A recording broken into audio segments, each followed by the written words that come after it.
My first trip to the Arctic was with Senator Murkowski, and you can see why. And there was a very earnest request from the Greenlandic parliamentarians for dialogue and for continued dialogue, which I very much hope Senator Murkowski and others among us will continue to facilitate. Elizabeth, did you have a question? Elizabeth Miller from the New York Times. As you know, Donald Trump has said that he wants to own or take over Greenland because, quote, that's what I feel is psychologically needed for success. I mean, right now, you're a part of a delegation that is engaging in traditional diplomacy, reassuring an ally. You are doing what has traditionally been done for years and years in a crisis like this. But given that Donald Trump seems to have a psychological need for Greenland, which he says, how can you counter that with traditional methods, especially when so far publicly there have been minimal Republicans opposing this? Well, Elizabeth, thank you for the question. Hello, everyone. Welcome back. So what we're looking at here is a news conference of sorts with a senator, and they're discussing the situation with regard to Trump's attitude towards Greenland, saying, I want Greenland, no matter how we're going to get it, it's going to happen. We're either going to do a deal, there's going to be military action, blah, blah, blah, blah, blah. You know how this has been playing out in the media. You know the rhetoric. Now, what I want to do with this is show you exactly a cast iron example of how people like this are treating the whole situation. So let's continue watching it. I can't speak to President Trump's psychological needs. That's really not my goal here.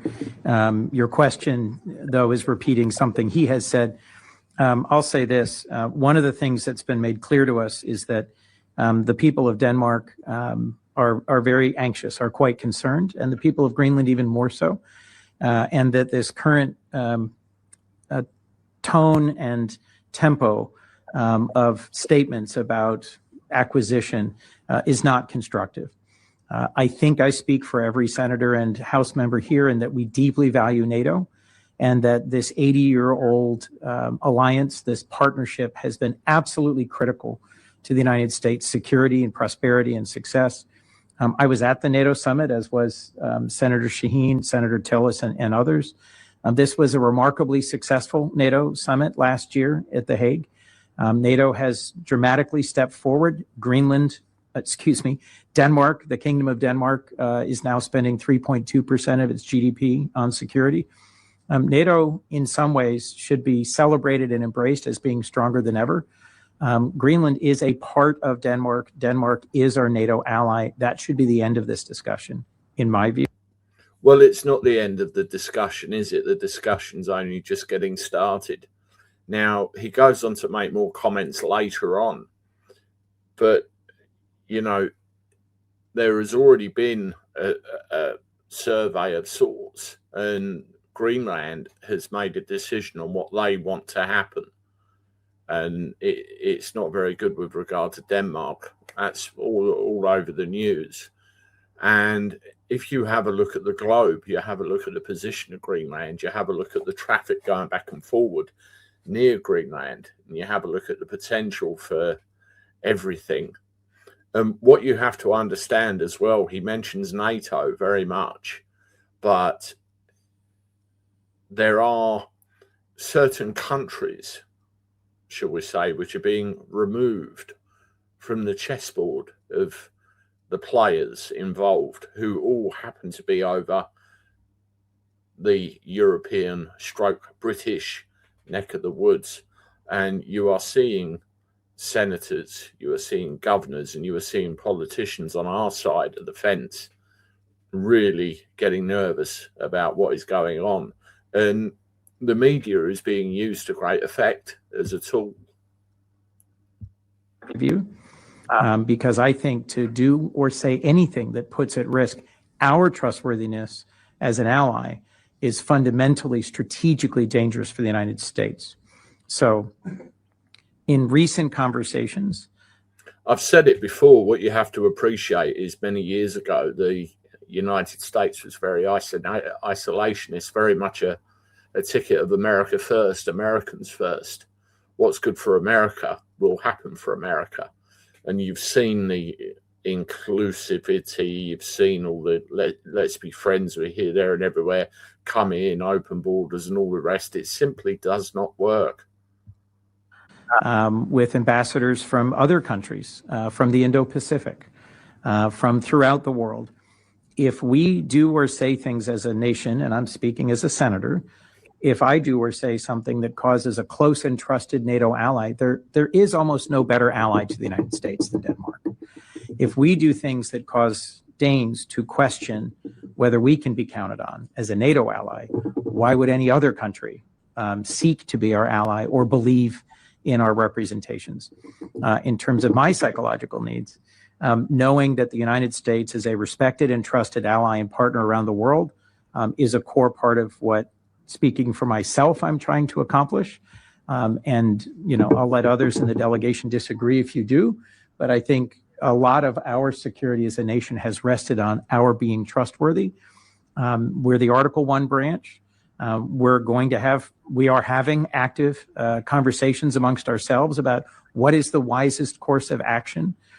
If nothing else, I think de-escalating the level, tone, and frequency of rhetoric around this and injecting some reality about what are the actual circumstances of the security threats. There are no current security threats to Greenland. Well, if you have a look and analyze his language there, one thing that's very clear, and there are always lines you could read between with any of this sort of thing, it's very much, we're not happy with the direction of travel. We need to do something about this. It's verging on a threat, really, you know, to Trump's authority. And we've seen this play out in the States. We've seen this play out with certain senators, with things they've said and the backlash. It's the same old thing. Now, it's very interesting, the attitude to Greenland and, you know, who they're saying really is responsible for their self-determination. To Greenland. How can we best navigate Arctic security together with NATO? And how can we best navigate access to newly emergent resources around the world together? Those are conversations that we intend to continue when we get back to Washington. Well, President Trump will want the best for America. You remember the video I did with the Monroe Doctrine? That's what's going on here. It's America first. And what's happening, you've got this lump of land, Greenland, very close to the United States of America, and you've got talk of ships and all sorts of stuff from different countries getting a bit too close for comfort to the sphere of influence of America. You read the national security strategy and have a look what's going on in there. All these things are in play, and these senators, they do not like it one iota. But I will speak as the sole Republican that's standing here at this moment, because you have suggested that this is a partisan issue. Support for our friends and allies, whether they be the Kingdom of Denmark or others, should not be a partisan issue. And I think it's going to be important for us as members, not as Democrats or as Republicans, but for us as members of Congress who have been here at this moment in time, to return to Washington to speak to all of our colleagues and those in the administration about what we have heard, what we have shared, so that there is, again, greater understanding. We cannot allow this to become. See, they're obviously not very happy with what's going on. You can see the group of them there. And, you know, you look at the background of this and what's going on. I mean, Venezuela's another place. What happened there? What's the real reason all that went on? There's lots of stuff playing under the surface. And it's interesting. Now, you've seen that. And what Donald Trump has gone and done is chucked a massive, great big party balloon into the middle of everything. It's gone bang and caused a hell of a lot of drama. And I'm about to show you what. Now I'm going to show you something that came up on Fox to do with Trump's latest moves. And all I will say is one tool that Trump is employing to great effect is that of tariffs. Check this out. Let's go through it together. You're watching live now. I'm Austin Westfall. Let's track the latest on President Trump's efforts to own Greenland. Connor Hansen with this update. It may put a tariff on countries if they don't go along with Greenland, because we need Greenland for national security. President Trump not backing down on his push for the U.S. to take over Greenland, the semi-autonomous territory of NATO ally Denmark. The tariff threat comes as a bipartisan congressional delegation visits Copenhagen, attempting to reassure Danish leaders. So that we can lower the temperature and have a more constructive dialogue about the best path forward. When you ask the American people whether or not they think it is a good idea for the United States to acquire Greenland, the vast majority, some 75%, will say, we do not think that that is a good idea. President Trump says that. Well, just to chuck this into the mix, they're going on Greenland belongs to Denmark. That's the narrative that's playing out here with all of those people that are over there and NATO and everything else. What you're all escaping the fact is what really decides what happens to Greenland is the people of Greenland. It's a little thing called right to self-determination. And constitutionally, that should be recognised. And they've taken part in a survey, you call it a referendum of sorts, and they've said Greenland wants to be Greenland. They don't want to be Denmark.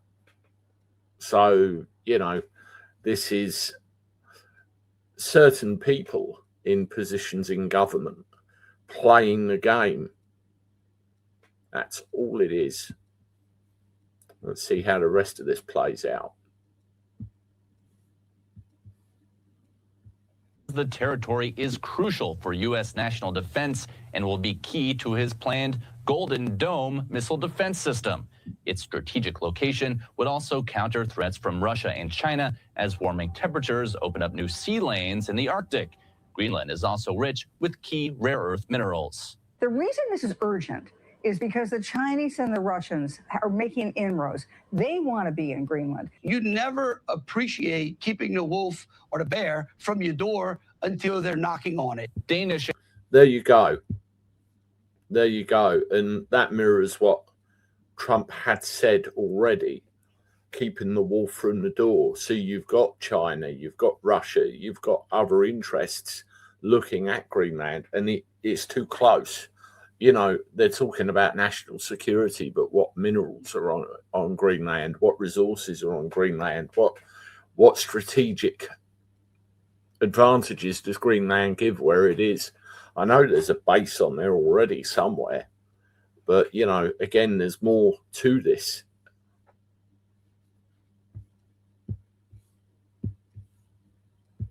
Danish and Greenlandic leaders say they are not willing to give up the territory, but are willing to help bolster security there. In New York, Connor Hansen, Fox News. Okay, let's bring in Charles Kupchan. He's a senior fellow at the Council on Foreign Relations and a professor of international affairs at Georgetown University. Charles, the White House is talking about Greenland in national security terms, saying that the U.S. has to have it to block Russia and China. From what you've seen, have Russia and China shown proper interest in Greenland? You know, in theory, Russia and China are expanding into the Arctic. The Russians are building more military infrastructure in their high north. China has said it wants to be an Arctic power. Climate change. There you go, straight away. There's a reason all in on itself. National security. Is opening up new shipping lanes in the high north. So yeah, the Arctic is going to be an arena of more competition moving forward. Are there Chinese and Russian vessels swarming around Greenland? No. Can Donald Trump get most of what he wants in defense terms with the existing defense agreement with Greenland? Yes. There's been discussion surrounding the optics of the U.S. using pressure to attain Greenland. What would be the most immediate strategic cost to the U.S. if this effort is seen globally as coercive rather than negotiated? You know, I think if this is a consensual process, if offers are made, if bargaining takes place, and in the end of the day, Greenlanders decide they want to be part of the United States, and Denmark says, hey, if that's what they want, then we're going to let them, that's fine. But this idea that somehow we're either going to take it the easy way or the hard way, that's problematic. And the idea... Problematic in what way? Is it inflammatory language, maybe? Is that what the guy's talking about? I mean, at the end of the day, one thing that's very true with Trump, and heard it so many times, when he says something's going to happen, he'll make it happen one way or the other. So, you know, where's this guy going with this? Idea that the United States might use military force against a democratic ally to try to seize territory from them, that's kind of at the outer edge of thinkable. And that's one of the reasons that many Europeans have their hair on fire now. It's why the Europeans are beating a path to Washington. It's why members of Congress today were in Copenhagen to say, hey, we're not going to go down this road. But this whole notion of a possible use of armed conflict between the United States and a NATO ally, that is really getting people stirred up. That's the thing, NATO, because at the end of the day, the United States has a part to play in NATO. Denmark is a member of NATO. Greenland is effectively controlled by Denmark. The United States invades Denmark militarily. NATO's doomed, basically. There's no two ways about it. And you've got Starmer and all the rest of them saying, oh, we better get some people out there now, you know, to protect them. Don't make me laugh. You could barely run a bath. It is absolutely unbelievable. Does the president's efforts and rhetoric toward Greenland remind you of any other periods in American history? Yeah, no question about it. I mean, what's going on here is very much 19th century, right? I think Donald Trump is really thinking about manifest destiny. He talked about manifest destiny in his second inaugural address. And going back to the founding era, the United States wanted to acquire big chunks of North America. First, to get across the Appalachians, then to make it the Pacific. Then in a war with Mexico, we took about half of Mexico. Then we bought Alaska in 1867. And that same year began to think about acquiring Greenland. So there's a through line here, going back to the founding era, of the United States trying to get as much territory as it can in its neighborhood. The problem is that grabbing territory from other countries may have been okay in the 19th century during the age of imperialism. It ain't okay today. And that's why this whole debate is really causing such controversy. Yeah. They think it ain't okay today purely because of the way that NATO has stuck its claws into everything. You look at agreements that have been gone back on already, if you relate it over to Russia, for example. It ain't okay today because of this inclusivity thing that everybody seems to be infected by. Let's all be friends. And then you chuck national security out the window. You chuck welfare out the window of your own citizens. You chuck all sorts of things out of the own window, your own financial security.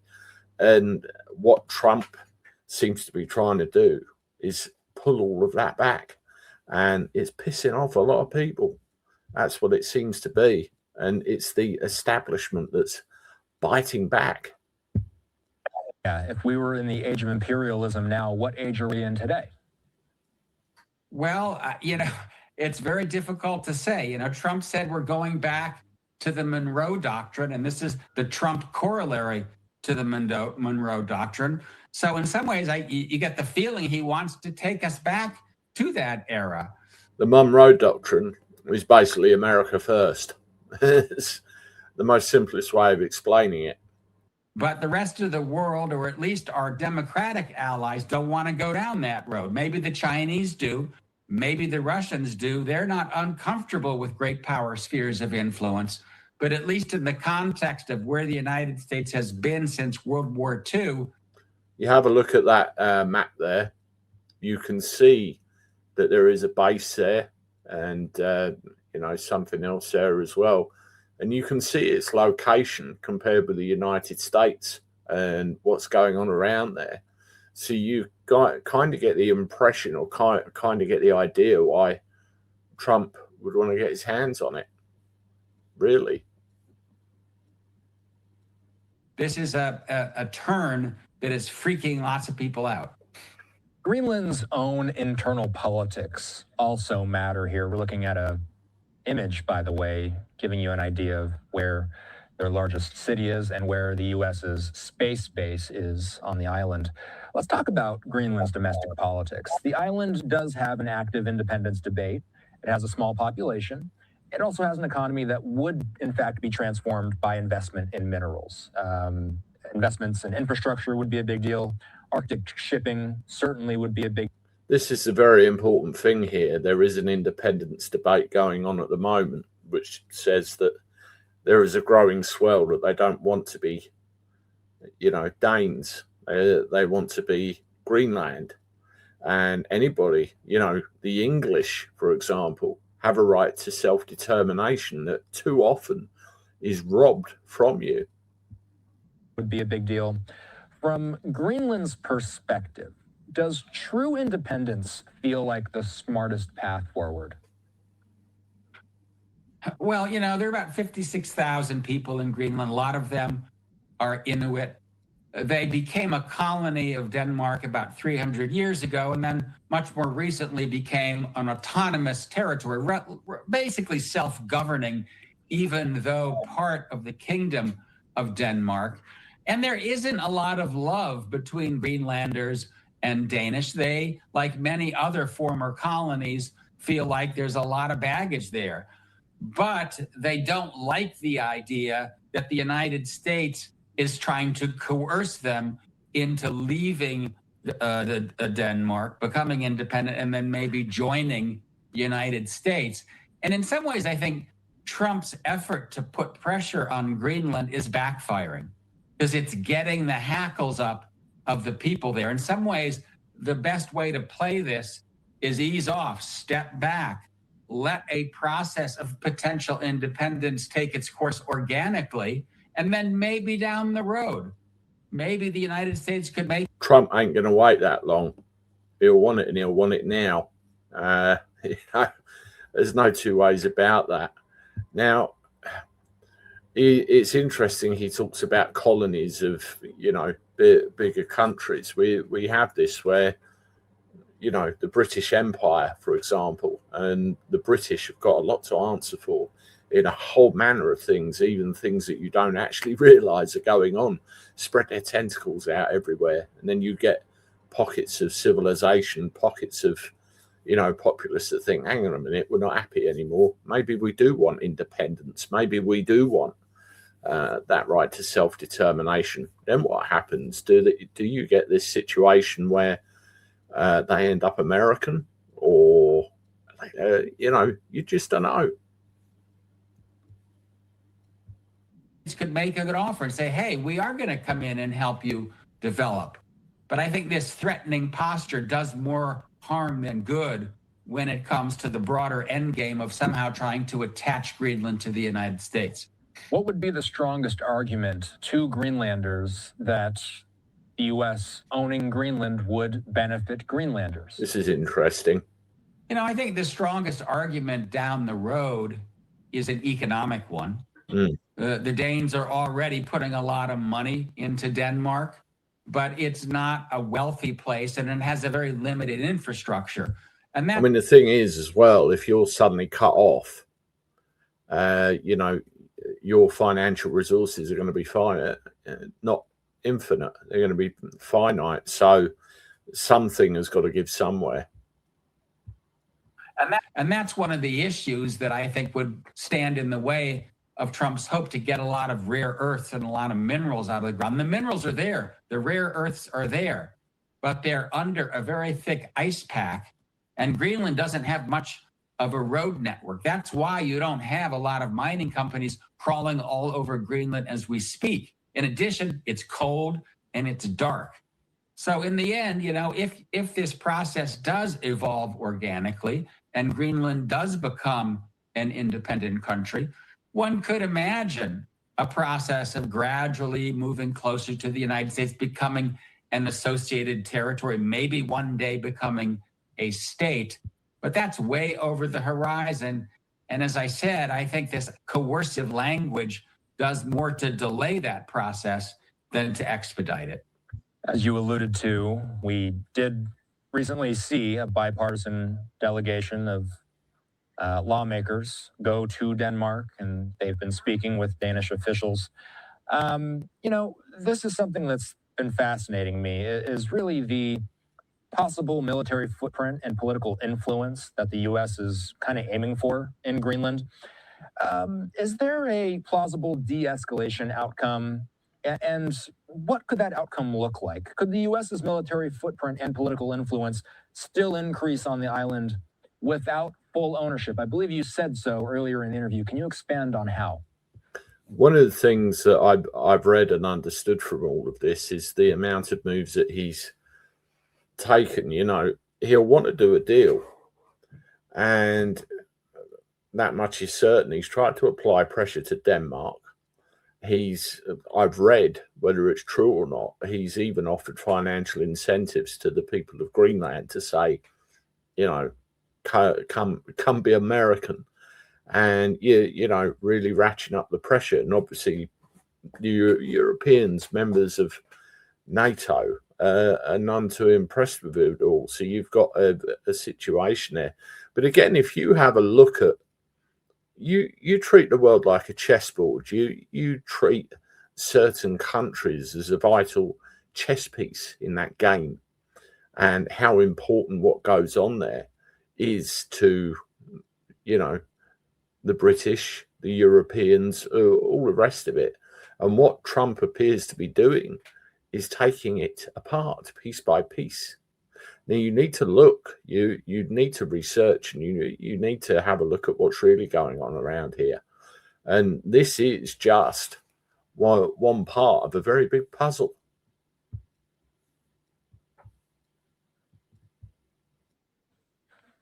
Yeah, I mean, I think that's where we're headed. You know, if you asked me to gaze into my crystal ball and predict whether Trump would actually launch an attack against Greenland if he can't get it through other means, the answer is no. It's way beyond the realm of the thinkable in my mind. And so I do think that what you'll see is an effort by Europe to put more boots on the ground, to put more military infrastructure there.